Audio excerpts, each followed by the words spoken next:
Okay people, welcome back to another Fwoosh review. Tonight I'm going to take a look at the Bandai Star Wars BB-8 and R2-D2 1/12 scale model kit. I'm going to do a kind of a video of the build, but not everything, not every little tedious snip and put the parts together. If I run into trouble or, you know, something that's a little bit confusing, which for me is, you know, fairly often, but, you know, just a snag here or there, I'll film that and then I'll do a review of the figure afterwards. Now, when this was first announced, I was kind of bummed because we already have an R2-D2. We got him with R5-D4 early 2015.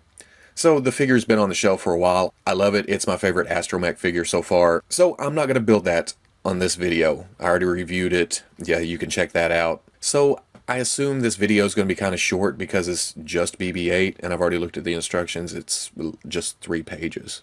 Now the box is the standard, you know, artwork on the front. It has some nice pictures of the models on the side, and then it's just, you know, the black standard model kit box, the actual model, and then straight black on the back. And then inside the box, the usual sprue trees. Now this looks like mostly BB-8. Well, no, there's some R2 parts. I have the water slides. Here's a lot of silver parts, a lot of white parts, and yeah, this is the regular stickers. Now, I will say, looking at it, the gray on R2's dome is not quite as dark as the original one. I don't know if that was you know, on purpose on Bandai's part, but the original one, it's kind of swirly. It kind of has, you know, some imperfections in the silver. This one looks a lot cleaner. It still has a little bit, but not nearly as bad. I am eventually going to build this other R2. Hopefully turn one into a different mech. Maybe a green one, red, something. But for now, I'm going to concentrate on BB-8. And then there's more silver parts, but these are a little bit more silver than the other sprue tree and the bases. And then the instruction sheet. And like I said, I already pulled this out to look at it. BB-8 just takes up 3 pages. The rest is all R2-D2. It looks like BB-8 has some stickers to put on, mostly the head, a couple on the body. But it doesn't look like too much trouble, except for those circle ones. On R2, and that was such a pain in the ass, but now that I know how to do water slides, maybe this will be easier this time. Or I'll end up painting it. Who knows? I'm going to wait until I get it together. And that's what I'm going to do right now. I'm going to get this started, and I'm going to see if BB-8 is as quick and easy as I'm assuming it is. Okay, moving along on the head. It's coming together fairly well, but I don't know. There's a lot of instructions, you know, that I can't understand. It's written out. I'm not quite sure what they say. In this picture right here, this orange piece that slid into the head, kind of, it had this extra piece on the back of it, and it shows it in the picture, but you actually have to snip it off. So I don't know. And this kit, I don't know if it's different or, again, like last time I was talking about, the fonts were kind of different. They seem to kind of attach to the sprues a little bit differently. BB-8's the same way. It's kind of, I'm not going to say confusing.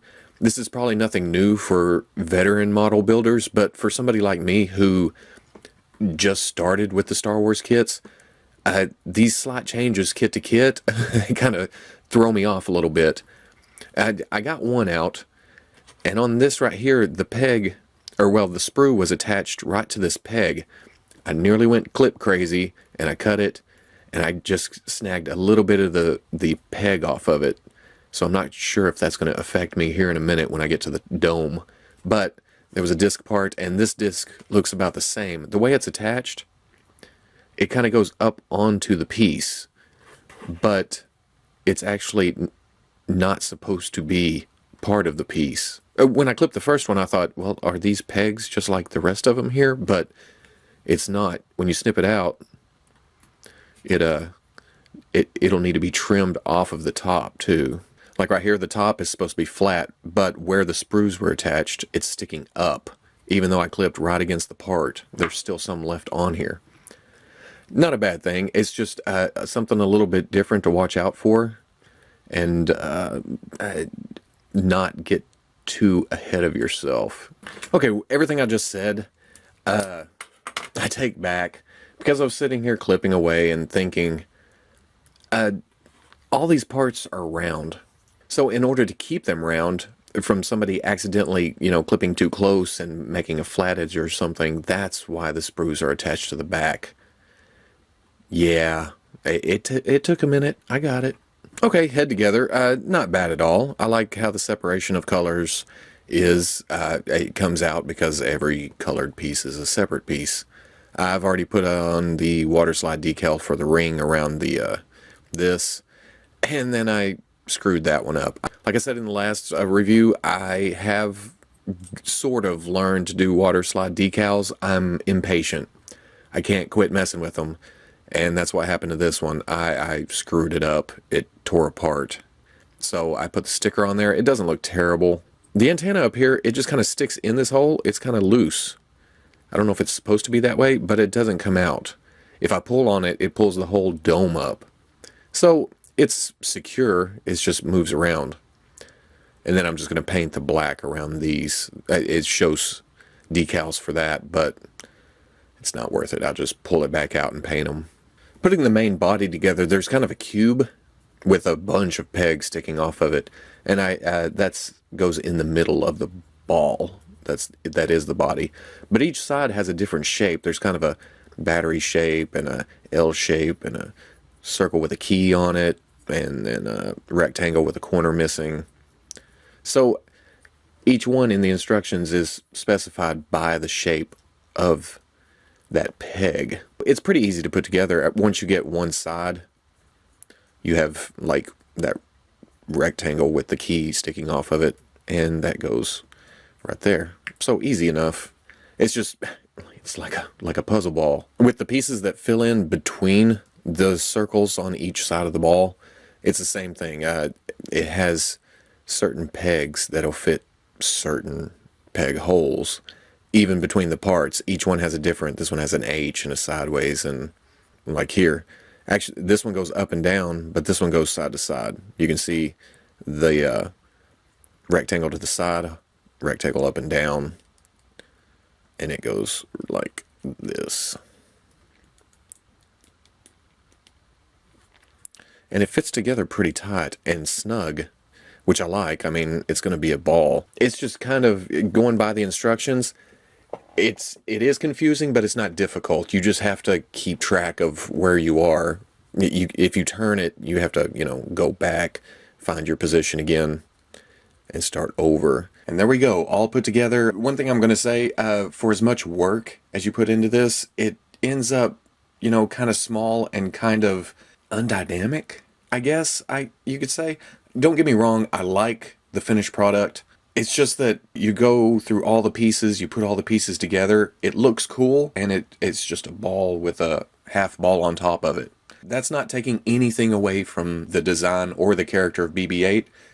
That's just what you end up with as a toy. One of the first things, I thought I wouldn't like this clear stand that holds its head up, but it's not bad. It stays out of the way. You can shift and rotate the ball any way you want under the head, and it works out pretty good. As you can see, it's just a stand that holds the head above, and this is a ball. It's going to roll away.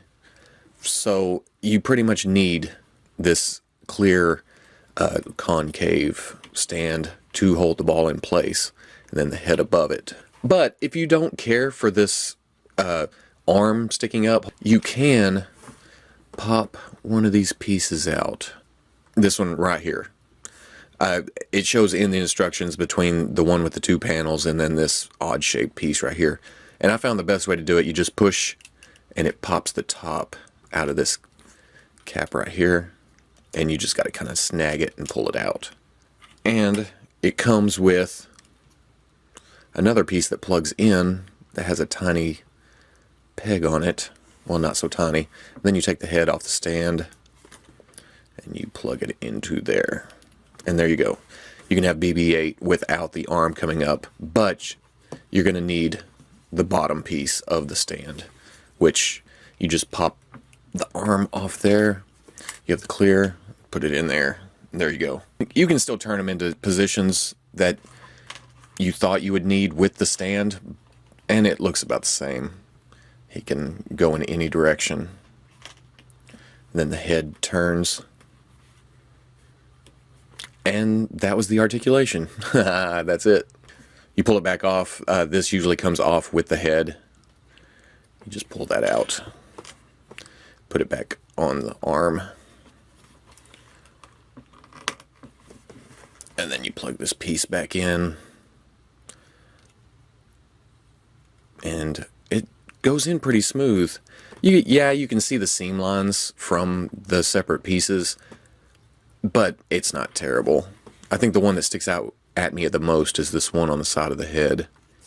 The other side's not so bad. It's got kind of cuts, goes around other pieces. This side is just a straight line, kind of like R2. It's kind of weird.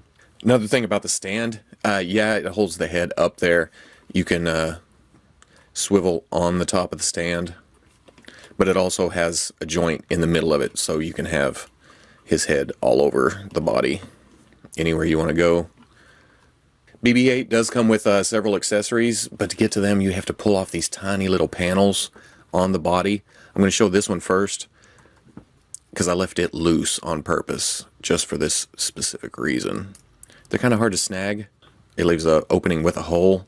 You just plug this in, and he has the little tray that you can put stuff in. I don't know what you'd put in there, but it's open. It's there. Putting this back on, you can put it on where you can keep pulling it off, but if you push, it's going to stick in there, and that thing's a monster to get out. I had to pull this white piece off, and then the hole that the tray plugs into goes all the way through, so I took a toothpick, pushed through, and pushed this door back off. But I don't see myself switching that out a lot, so I just push that all the way in. It's flush. It's not going to fall out. Now, you rotate around to here, and you get this other door. You can tell the doors by, it looks like it has a hinge beside it. This one's in here pretty good, but with this one, you can push down here, and it'll pop the door open. And that comes off. And then you have another piece that plugs in to make it look like the door is swung open. And for that hole, it has two other arms that stick out. I believe one of these is the lighter that he shoots out, flame shoots up. And then the other one, I'm not quite sure. I don't remember. I've only seen the movie once. So it's a cool little arm with a little attachment to it. But that plugs into the body, and then it looks like he just popped it open. And there you go. This one plugs in pretty securely, and I don't feel like it's going to fall off. Here's the model kit with the Hasbro Black Series BB-8 that came with Ray. And really, proportionally, size, almost details, they're pretty much the same. Of course, the model kit's going to have better details because it's individual pieces. They're going to be sharper. But the same details are over here on the Black Series one. Maybe not as sharp, but they're mostly there. And of course, there's the whole, the model kit is cleaner. But it's a model kit. You are supposed to paint them after assembly, if paint is needed, or if, further weathering, some color. The Hasbro one comes dirty, comes ragged, comes like he's just been rolling through the desert. The biggest difference to me here are the front lens, the eyes. The model kit just has that awesome transparent material. It looks like the lens. You can see inside of it. There's another aperture inside. The Black Series is just a dome painted black. It's not that detailed. So the model kit definitely wins there. And then, of course, the attachments. So at the end of the day, again, the models are fun to build. I love these things. I'm hooked.